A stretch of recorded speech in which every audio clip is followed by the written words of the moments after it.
I think that each of us have guardian angels who were specifically sent to follow us throughout our life and help us in any way they can, in any way we allow them to. And that Satan has specifically assigned demons who know us better than any other demons and know better than anybody else how to help us to fail. Whereas the angels know us better than anyone else and know better than anyone else how to help us succeed. But you've got this war on your joy, really is what it is. You can have a life of joy now. You don't have to wait, and it's easier here because you got this body. And it all hinges on your agency. You can choose every day the energy you put out, where you're putting your fight, who you're listening to, and the energy you choose to latch onto. Are you hooking to the Savior? Are you hooking to something else? And if it's anything else, you're going to be pulled down by it, ultimately.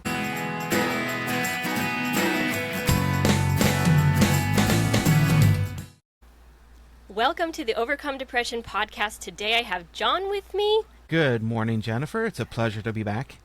And we're excited to talk about kind of an interesting topic today, which is that all the thoughts in our head are not ours. And I think, honestly, the most horrific part about being chronically depressed and experiencing chronic depression for 25 years was the belief that all the thoughts that were going through my head belonged to me, because they were horrible. Well, like a lot of the thoughts that I thought were judgmental, they were downright horrid in a lot of cases, but I believed it was me. I believed that they were all my thoughts, and these added up to equate my worth and who I was, when the reality was most of the thoughts that were going through my head did not belong to me and had nothing to do with my worth or identity. The whole concept of thoughts can be somewhat abstract. Just the sheer amount of data that's coming in on a physical level, let alone anything spiritual.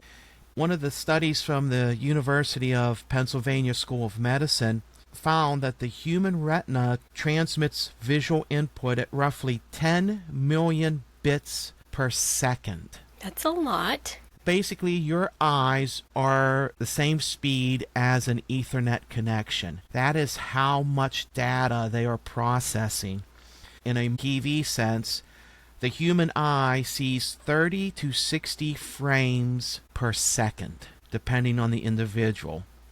MIT released a study, and they said the human brain can identify an image that it sees in as little as 13 milliseconds, and that the human brain processes images about 60,000 times faster than visual text. With all that data coming in, the human brain itself only processes at about 10 bits per second. Oh, geez. That seems a little slow, doesn't it? And this is coming from Smithsonian Magazine and the journal Neuron.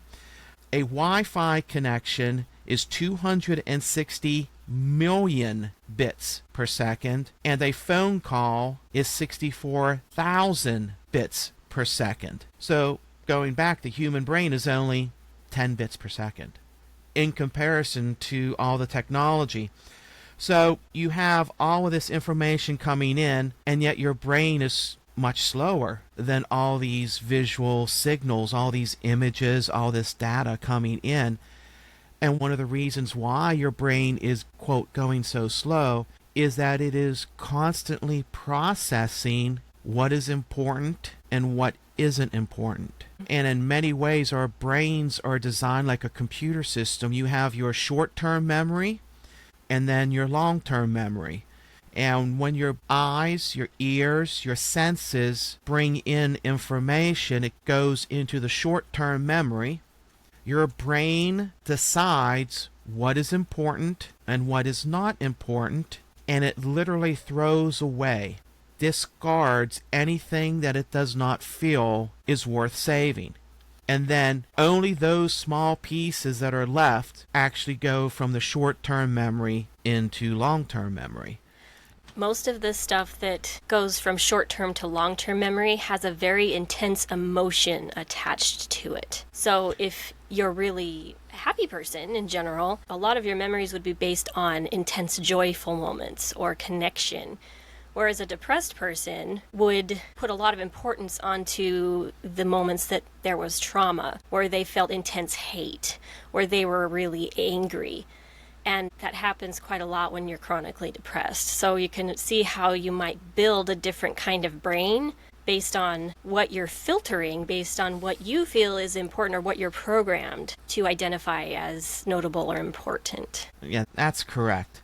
When we say not all thoughts are your own, that's very true, because there's just so much data, and your brain, it has to sort through so much that it's very likely that there are some items coming in that you don't even realize. Who remembers where you were 1 minute ago? If you're walking through your house, you don't realize that your senses have literally picked up on everything within visual or earshot. All of that has come into your brain, but the only thing you actually remember is what your brain wants you to remember. Yeah, it is hard to recall with perfect accuracy everything that I did 1 minute ago. I can't do it. And I think when we try, sometimes my son will be like, that's not how it happened. And I'm like, well, based on my limited ability to recall every detail, this is what I recall, and I'm doing my best here. Even in court of law, it can be really sticky because you're trying to recall things that have happened previously from your perspective with a brain that only takes in what you thought was important, and with all these missing pieces. Even if you had a camera looking at it, it's hard to know what was going through everybody's heads at the time.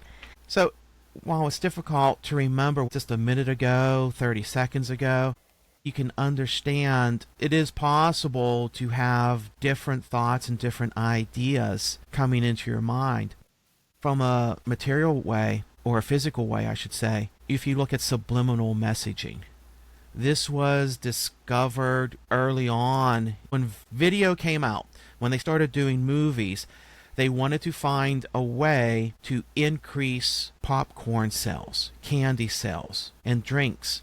And what they did is every so often in a single frame, they would put an ad and say, buy popcorn, buy a drink. And these ads go by so fast, you might not realize that you've even seen them. However, subconsciously, your mind has seen them. It records it even for that brief second. And you can look this up on the internet. A study showed that by doing this, sales of food went up. When I was in college, we actually took a class in this. I analyzed magazine ads and going deep into the ads and seeing all these small subliminal messages that were hidden within the images and the pictures. Even the way text can be written sometimes can create a subliminal message that your active mind might not realize, but then your subconscious mind receives it, and it will actually alter a change in your thoughts, a reaction. And that's also why there is legislation and laws in place once this was discovered that prohibit or restrict companies from doing this anymore, and advertisers, because they were literally taking advantage of people and kind of hijacking people's brains. Yeah. I would go out on a limb and say that they're probably still doing this. They're just abiding by the law and finding different ways to do it.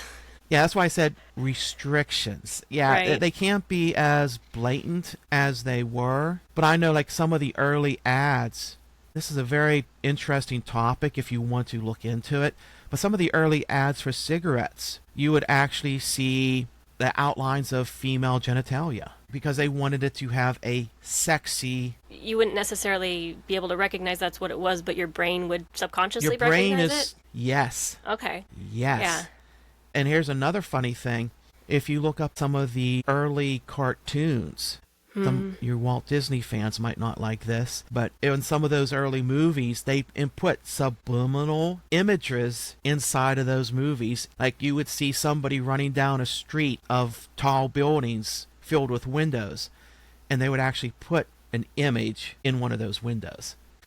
Depending on the company, depending on the era, some were not so bad. Others could be, depending on who was doing the ad and who was the company behind it. And that's why, again, when we say not all thoughts are yours, that's true. Because of the nature of the world that we live in, Your eyes, your ears, your senses, you're processing so much information that at times it becomes confusing for your brain to process it. Well, not only that, And but that some things are literally planted in there on purpose. yes, especially for the more, I would say, nefarious purposes. And that's just something to really consider. Symbols have meaning, Yeah. especially when they're hidden. Well, you add on top of that our very distracted society where we're constantly receiving information or entertainment in the form of a phone or television set, or keeping so busy at work that we don't have time to think. So we're literally being fed all this information, and we might think that the things that we're responding to or the things that we like are our likes, our responses, but sometimes think again. Is that really coming from you, or is that coming from the programming? And I think that maybe this is why some people think we're just beings of biology, or we just respond to what's fed to us from the time we're an infant. Definitely, you have to understand the physical side of things, and there's a whole spiritual element that we're going to get into as well. One of the current things on the physical side, Jennifer mentioned cell phones. Did you know they did a study and they found that the quickest way a person can get a dopamine hit is 5 minutes? That's why a lot of these games that people play on their cell phones, every 5 minutes, then there's an ad. A 30-second ad. So it makes you feel better about the ad. That's intentional. So even the duration of a lot of these games and the scenarios that they give you, they're designed specifically for that. And I've looked at the studies at how the human brains have been changed biologically because of what technology has done to them. I can sit down and read a physical hard copy book without any issue. I enjoy it. In fact, my claim to fame is reading the entire Harry Potter series from start to finish. All of the books, it took me 3 days, and I literally did nothing but sit down and read the books nonstop. I could do that if I was given a respite from my toddler. But the students today, especially what I see in my classroom, you ask them to read for 15 minutes, and they can't do it. They start getting jittery. It's like they want that hit. Another study that I read calling for the way that we teach to change, because we have to teach in smaller segments. We have to adjust our classes to do those 5 to 10 minute little hits. Because that's the way the young generation coming up, that's the way their brains are wired. That's the way that 2-year-olds are wired, for sure. That's just the way they come. 5 minutes is about all the attention you get from a 2-year-old. But we've created this generation, or several, that don't have any more attention span than a 2-year-old. And people get bored of jobs that require discipline and focus. I don't like this job, I'm moving on. I hear that a lot from young people. I also wanted to mention my son, Jaron. He's like, I hate CoComelon. She's so popular, and I want to know why I'm feeling this. There's something about the show I don't like. So he did some research, and he found out that the researchers who created CoComelon get all these different kids of all types into a room, and they put them in front of the shows that they are creating. And I think they do this on a regular basis. And if one child with ADHD who couldn't sit still for anything, they keep changing the show until the child with the least attention span can sit for the duration of the program, which shows you what they would, it indicates what they would have to do to the show to make that possible, and how that's not conducive to helping children to maintain focus. And not only that, but the kids in the show act like they're smarter than the adults. So, these babies, in a lot of cases, subliminal message of your parents are stupid. And I don't think it's a mistake that they're putting, the people in China are putting this show in the US for our babies. I have a CoComelon stroller because it was on sale, but that's the extent of my CoComelon investment. And it stood out at Disneyland. All the other ones are black, and I could see the CoComelon one. It was like, bang! If you can understand what we just told you, it can give you a little bit of leverage out there in the world when you know that these advertisers and people who don't necessarily have your best interest are using that against you. That you can start to recognize it when it's happening, or even in hindsight, and maybe journal about it. There are forces of good and evil. God knows how our brain works, but he also will not force us to listen to him or to listen to our intuition. If you go back and listen to episode 8, I talk about intuition and how your specific way of receiving intuition would change the way you're listening or hearing it. It is important to, if you haven't yet, go back and listen to that because it's individual to you. Everybody doesn't hear or feel things the same. But a very basic level understanding is that the voices that want your attention and want to control you are very loud, very urgent, very forceful. They can use emotion, your emotion. They'll bank on that emotion, which I mentioned earlier, as those are the memories that you often remember, even if it is happiness, to grasp you and take control of you. Emotions are different than feelings, okay? When we talk in this channel about emotions versus feelings, emotions are those chemical responses that are a result of the brain. A feeling is intuition that is felt in the soul, and it can be manifested in the body as well as kind of that warmth or that knowing. You just know, but you don't know how you know, and that peace, and it's usually very quiet. It's not forceful. It's accompanied with peace and knowing. When you're used to listening to all of the loud voices, it's sometimes hard to recognize that still voice or to discount it or to wonder if that was really the right thing to do. You can get talked out of it through the thoughts that are in your brain that aren't yours. I teach my kids that the only voice you really want to listen to, for real, is God's voice, the voice of his angels that are sent in his behalf. That's it. If it's any other voice, it's not a voice I want to be taking seriously. It's my mom talking to me or a friend. I can feel when God is speaking through them and saying, yes, what they're saying is true. And he can be speaking through your friend or your mom or anybody else for that matter. It could be through the television set. In the case of my story, I was touched and my life changed because of something I heard on TV that the Spirit said, yes. But it was that confirmation.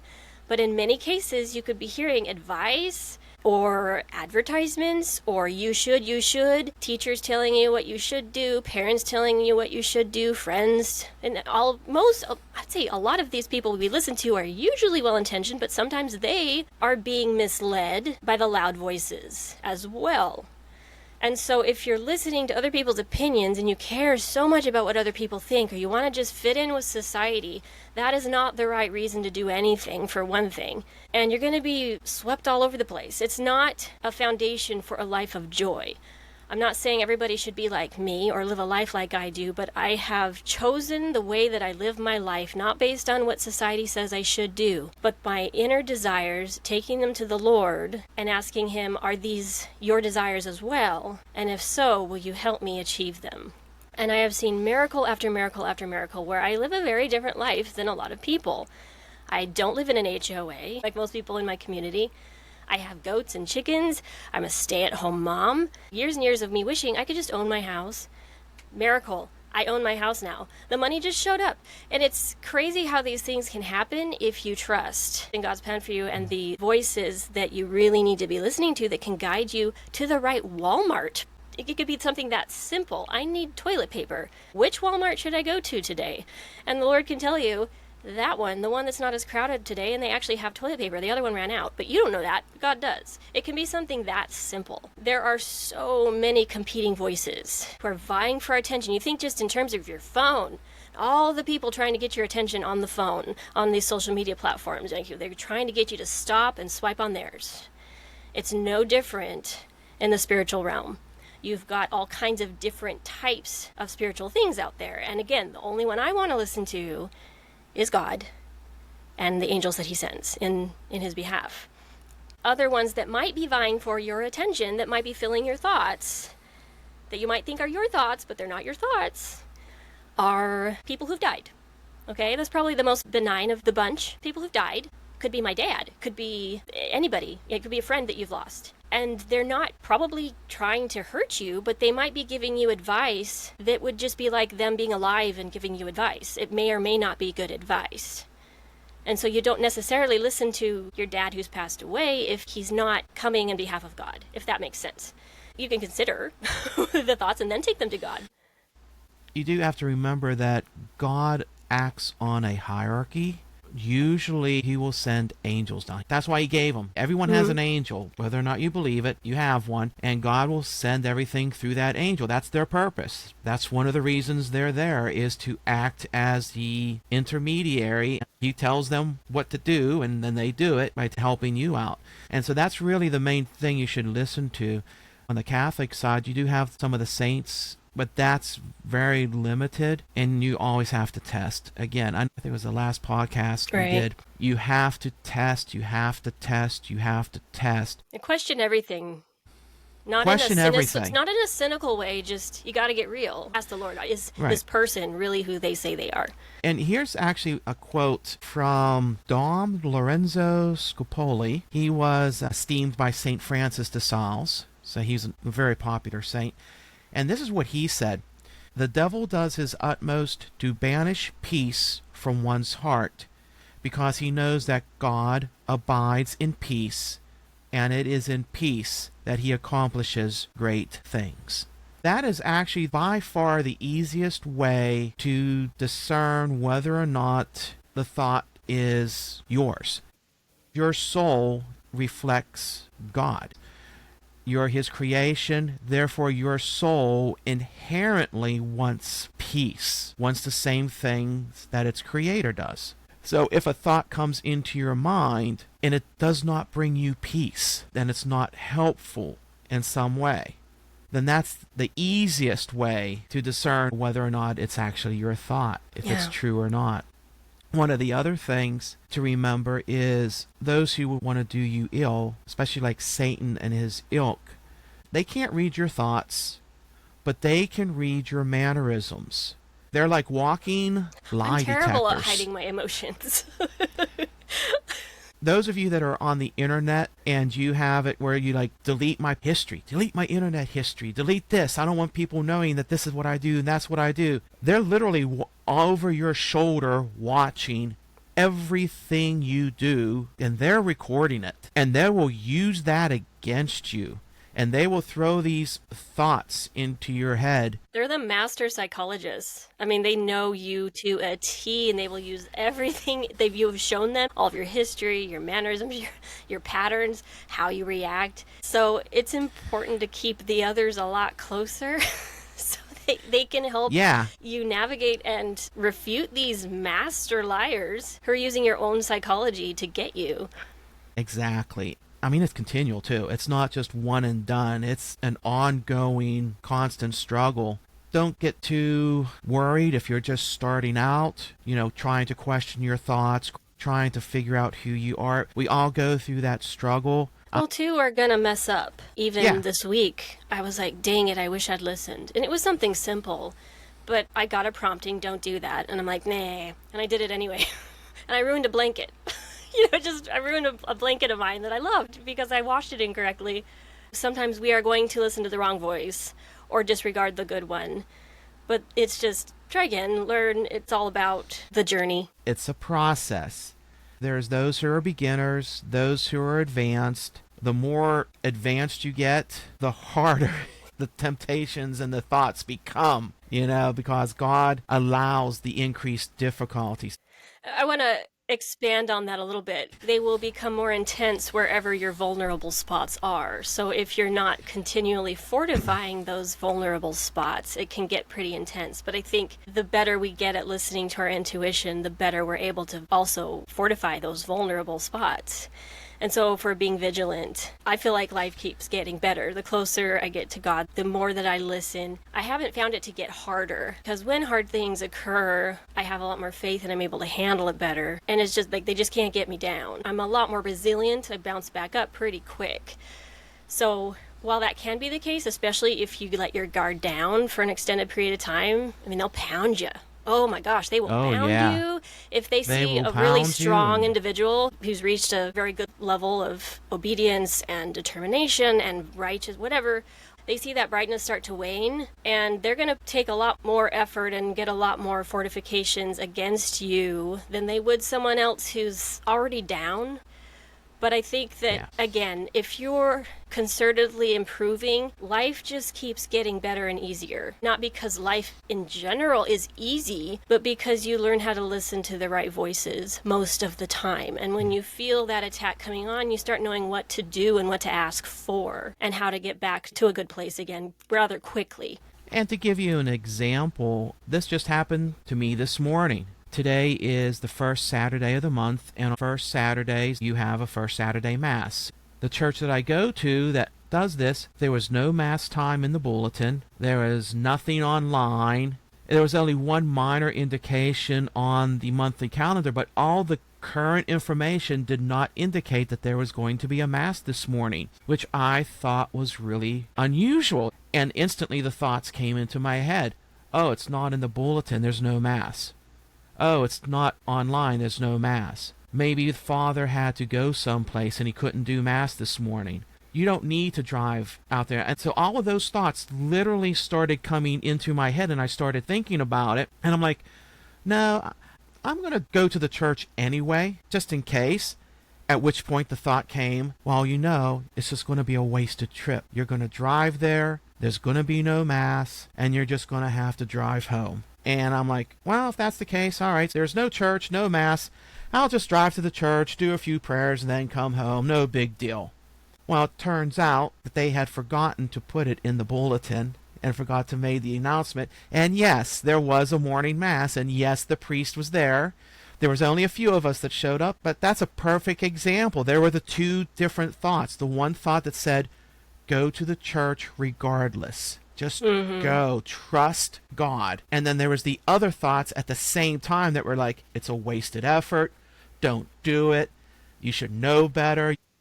We know that going to Mass, going to the temple, it gives us that boost, that energy, that light, that fortification that we need to really help us protect those vulnerable spots. And I think that also praying to the Lord and saying, can you help me see what my vulnerable spots are? Because I think some of us are not aware of some of our faults. We're just not seeing them. We're blind to them. And that can be the most dangerous because we're getting attacked in these places, whether it's our faith or trust, whatever it is. And we're not even fortifying it or aware of it until it's way down the road and you're struggling with your faith in huge ways that you weren't before, but you didn't fortify it or you weren't aware enough, unless you were tuning in and saying, what do I need today, Lord? Tell me what I need to do today, even if you're not aware of it. Right. That's one of the best things you can do. And I'll further add to that. Don't be afraid to admit that you are weak, especially in a certain area. Know your weaknesses. That's the hallmark of wisdom, is to understand where you are strong, but also to recognize where you are weak. And don't be afraid to ask for help. That's how you fortify your defenses. And God designs us. Not everybody is 100% strong in every single area. I would say no one is. No one Nobody. is. I think the only one who was Jesus. Really, at the end of the day, is it a good thought? You have to get your morality down. That's a hard concept for some people, to develop that strong moral code. One of the first codes that I learned was Bushido. The other thing to realize is that we are everybody we've ever met. We are every place we've ever been. We are every experience we've ever gone through. I always like to say that when you meet me, you also meet the people that I have met along the way. The ones that have made an impact on my life, I've tried to incorporate something from them. And you have to realize that that does make you up. And with that said, when we're tuning into God and asking for his help, it makes it more feasible to accept and reject what we do and don't want from all of the people that we come into contact with. And that was the second group that I wanted to kind of touch on as far as who we listen to. We've got like the little spirits on the other side who are well-intentioned, but maybe not giving the best advice. Maybe they are. I don't know. And then we've got living people who have impacted our lives with their teachers, mothers, fathers, sisters, brothers, friends, and everybody we've ever come into contact with, and all of the things that have ever been said to us, everything we've ever read, and all of that that's coming into our space. That's not God. That's just a lot of different voices, a lot of different opinions, and again, if you want to filter it and use your intuition to accept and reject what can serve you, your family, and your life, and you moving forward so you can achieve your purpose. That's the challenge. If you are aware of how human design works, there are more challenging human design types for this sort of thing where I guess it's not necessarily more challenging, it's just different. So you're either filtering through your own thoughts, your own pride, and your own ego and all of those things more, or you're feeling and interpreting all of the thoughts of others more than you're listening to your own thoughts. But ultimately, you have to kind of push all that aside and tune in to that balanced, beautiful light of Christ to find where the truth is, because it's all going to be a little bit of a gobbledygook. But again, it's all there to help you learn. After that, you've got spirits on the other side who have been there for quite a while. They're not willing or able to leave. Let's just say that they died very, very angry and addicted to whatever. Their proxies are us. So the point is we can feel these different people on the other side, and the intent and the purpose is for us and them to release those really difficult, stressful anxieties, the addictions, the hate, the anger, give it to God finally, because they didn't do it in their lifetime, but maybe we can do it in behalf of them and us. Does it make it harder because they're kind of constantly like exacerbating what we already feel? Yes, it's so much harder. And I think that's what a lot of people are dealing with. But when you're able to do it, you're so much stronger and better than you were before, and they can leave at that point if they choose to. But if they're not choosing to heal, they just become this spirit of anger or the spirit of jealousy or the spirit of addiction that just kind of torments mankind, kind of like a little ghosty, like the things you see in horror movies. That's kind of what I see. And the way that I view it is basically like a portal into the soul. What does your soul welcome? What type of thoughts, what type of entities does your soul open up to? Does it open itself up to God? And like from my religious perspective, the Holy Ghost? Are you open to receiving Him and His instruction and His guidance?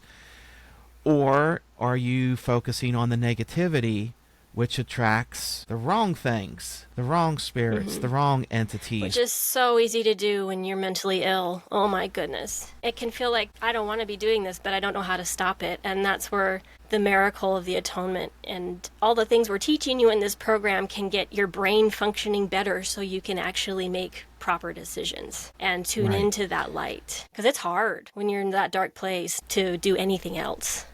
The world around us is so very, very noisy. And God has even said that's not where He's at. He's the quiet, gentle whisper. There's some different ways of discerning your thoughts. And we've talked about, first of all, does it give you a sense of peace? Another thing is quiet reflection. Go someplace quiet and you can pray, meditate, whatever you feel, but the thing is to let it be quiet and let yourself be alone with your own thoughts without the world being noisy around you. Just someplace quiet. That's usually good, but people who are crazy like I was, it can be kind of counterproductive.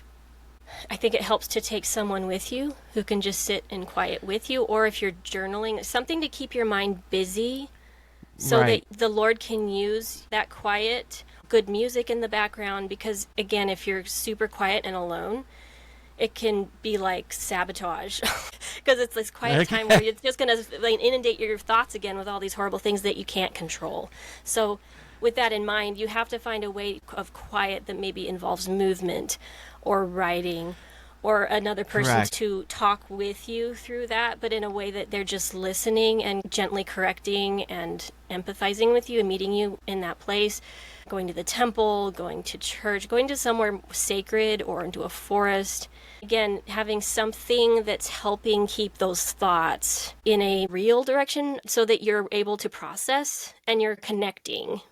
Right? Right. It's basically a way of processing. I know early on I journaled everything. Drawing, painting can be another one. Again, finding someone you can trust that you can just talk to. Who isn't going to just help you rehash everything, but will help guide you to a more real place. Because if you're just rehashing all the negativity, it's just recycling it. You're not processing it. So you want to connect with someone who can help you to process and isn't just going to listen to you badmouth for an hour, you know? Yeah, and I've had that happen too. I like to be there for people if they need me, if they want to sit down and they want to talk. And I appreciate the friends I do have because they will listen to my rantings on occasion. Mm-hmm. But there have been cases where someone was very negative and they reached out. I'm like, okay, I can help you. But during the whole process, they were just focused on negativity. There was never any effort on their part to break the cycle. You got to want to transcend it. You can't just be, I just want to sit here in this misery. That's the spirit of misery. That's the spirit of anger. That's probably not you. But the goal here is to ask it and get it to move on, leave, whether it's Right. up there with the Lord or somewhere else, just not with me. You can't stay here. And I think that when you start to view it that way and understand that there's literally people and forces on the other side that are constantly trying to attach to us or have been there for a while. If you've been struggling with depression or mental illness, they've probably been there a long time. You probably have some very established, roommates living in and around your home, your temple, your physical being and your spirit. So you have to start looking at it this way. If you're not religious, you can try to think of it more abstractly, but the picture I'm trying to draw is you've got to let them go. The next kind of level, I think, are the ones that aren't really human, okay? So you've got your lesser degraded, not human form at all anymore, these kind of entities that are more like leeches, parasites. They just kind of latch on and they take your energy. They make you feel crappy and they make it hard to think. You think about what parasites do to us. They cloud your mind, your vision. So everything kind of is off because you're just so tired and you can't do what you want to do with the same vivacity because you're getting sucked dry. They feed on negative thoughts. They feed on your negative energy. And until you can change that, they're not going to go. It's really hard to get them to go anywhere. But once you're not a good host anymore, you're not giving them the energy they need to survive, they will move on. But understanding this from a very literal spiritual level did help me to start looking at the world differently and start overcoming this stuff. I think that each of us have guardian angels who were specifically sent to follow us throughout our life and help us in any way they can, and any way we allow them to. And that Satan has specifically assigned demons who know us better than any other demons and know better than anybody else how to help us to fail. And whereas the angels, again, know us better than anyone else and know better than anyone else how to help us succeed. But you've got this war on your joy, really is what it is, because I don't think that if you get to the end of this life and it didn't go very well or you never overcame depression and you just struggled, that it's over for you. There's hope on the other side as well as here, but you can have a life of joy now. You don't have to wait, and it's easier here because you got this body. And the body's kind of important. If you wait, you're going to need a proxy. You're going to need extra help to get you to that next level. It's just kind of how it works. And it's purposeful, and it all hinges on your agency. You can choose every day the energy you put out, where you're putting your fight, who you're listening to, and the energy you choose to latch onto. Are you hooking to the Savior? Are you hooking to something else? And if it's anything else, you're going to be pulled down by it. Ultimately, it might make you feel good for a minute, but it won't last. So It's a hollow pleasure. It's a hollow pleasure. Empty. So with that said, that's basically the lowdown, pretty deep lesson there, but there's books that I would highly recommend if you want to see from the perspective of others who have been there. I'm talking like near-death experiences, people who've seen these things in ways that I maybe haven't, okay? I think John, he has a lot of visions. He has all kinds of experience in this realm. Visions of Glory is a great book. Life After Life. There's a lot of them out there, and they're all different, but at the same time, they all fit together. God allows that to happen, specifically so that person can relate their experience to give hope, to give guidance to the rest of us to say, yes, there is life after death. Yes, there is something to aspire to. Please do it. And if you think that that's a new idea, go talk to Lazarus. Jesus brought him back after he was dead how long? And there's actually also stories of the apostles even bringing people back from the dead. So that's not uncommon. God does it. And he does it specifically just to show us, yes, there is more to the story. Wake up, be aware of it. There's more than what meets your eye that's ingesting however many bits per second that you're taking in. Right, but on a spiritual level, I'm going to quote, eye has not seen, ear has not heard. What goes on in the spiritual realm blows the material out of the water. Yeah. No comparison. And something else that I've learned, and again, this is all from Jennifer's understanding, so take it as you will and take it to the Lord, but we all have this 360-degree, probably more than that, basically camera, like spiritual camera, down, up, everywhere, that records everything. It sees everything. Our spirit remembers everything. Even if we don't remember what happened before, we have it all right here. And everything we've ever experienced, including what was behind us and underneath us, our spirit has recorded, it knows, it remembers. It remembers every detail. So, again, we were talking earlier about, I can't remember what happened 1 minute ago. Your spirit does. Your spirit does. Yeah. So if you say, man, where are my keys? Lord, help me find my keys. He can help you find your keys. Your spirit knows where they are. It knows where they are. And also your chakra system. I'm sure it's so much more complicated than I can possibly describe, but it's an energy system, and it has the ability to communicate and align directly with Source, with God. And so there's lots of things trying to tap into it, hack into it, damage it, get a virus into it, Trojan. Think of computer terms, right? It's literally how our systems work on a spiritual level. It's quite similar to a physical computer. We are energy. We're energy. The spirit is energy, for lack of a better analogy. It's more than that, but it is that level. I have one more question for you. And if you're not comfortable answering it, it's okay. But if you're listening and you heard John talk about his story, he lost his fiancée Beth to a murder, and it was very, very tragic. Do you ever talk to Beth on the other side? Why or why not?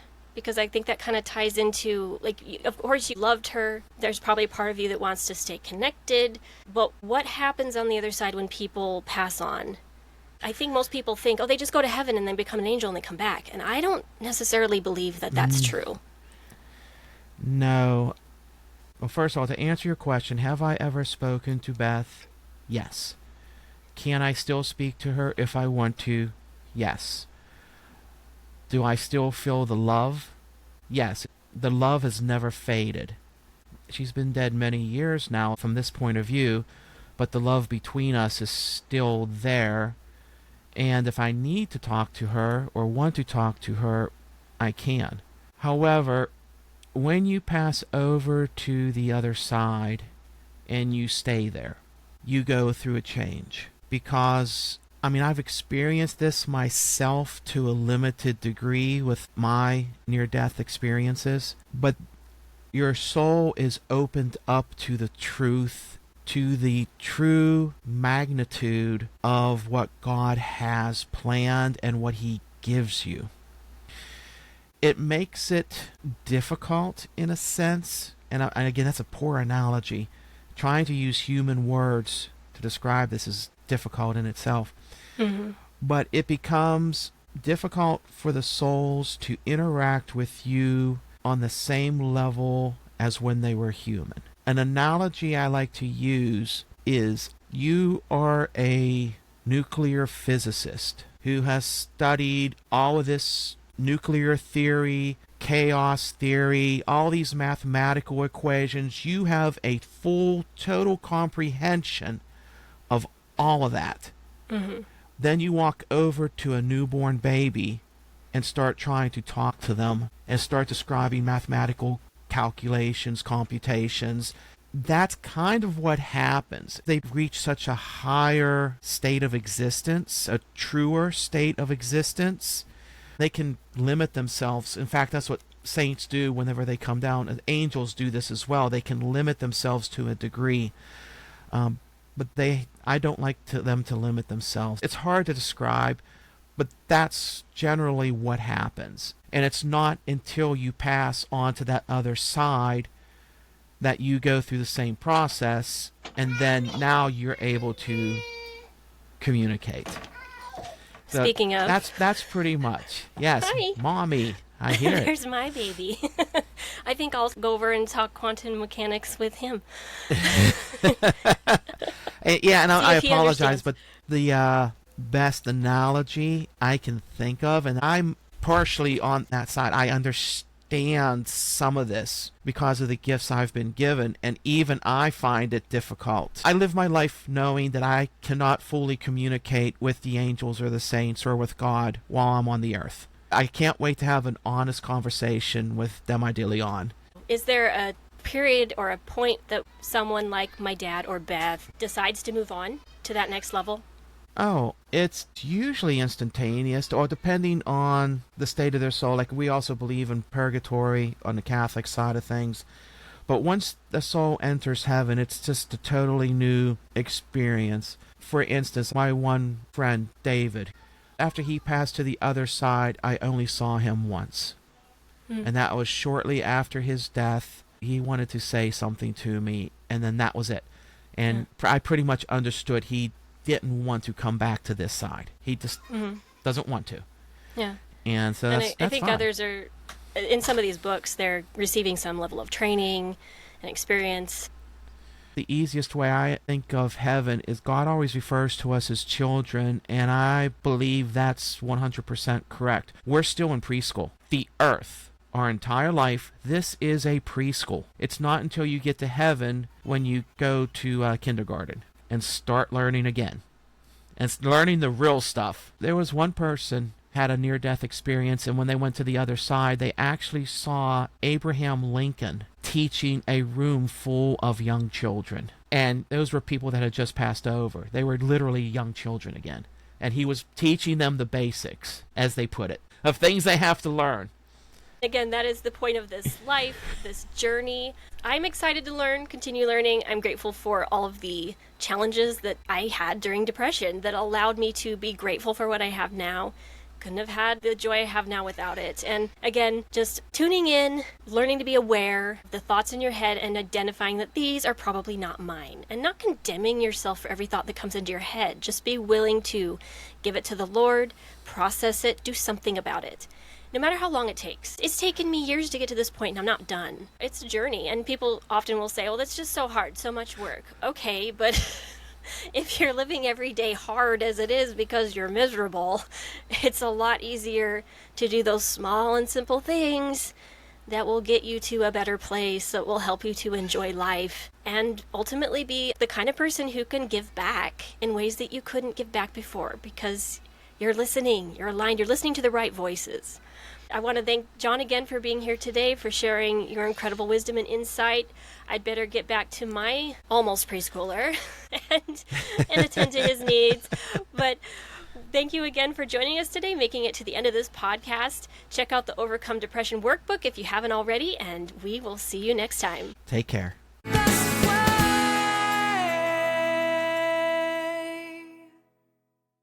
If you are new to this podcast, please go watch all of the hashtag introduction videos first, and then consider downloading the Overcome Depression workbook. Links in the description. The content in this podcast is based on my own personal beliefs, is for informational purposes only, and is not intended to substitute for medical advice, diagnoses, or treatment. Please refer to the full legal disclaimer in the description.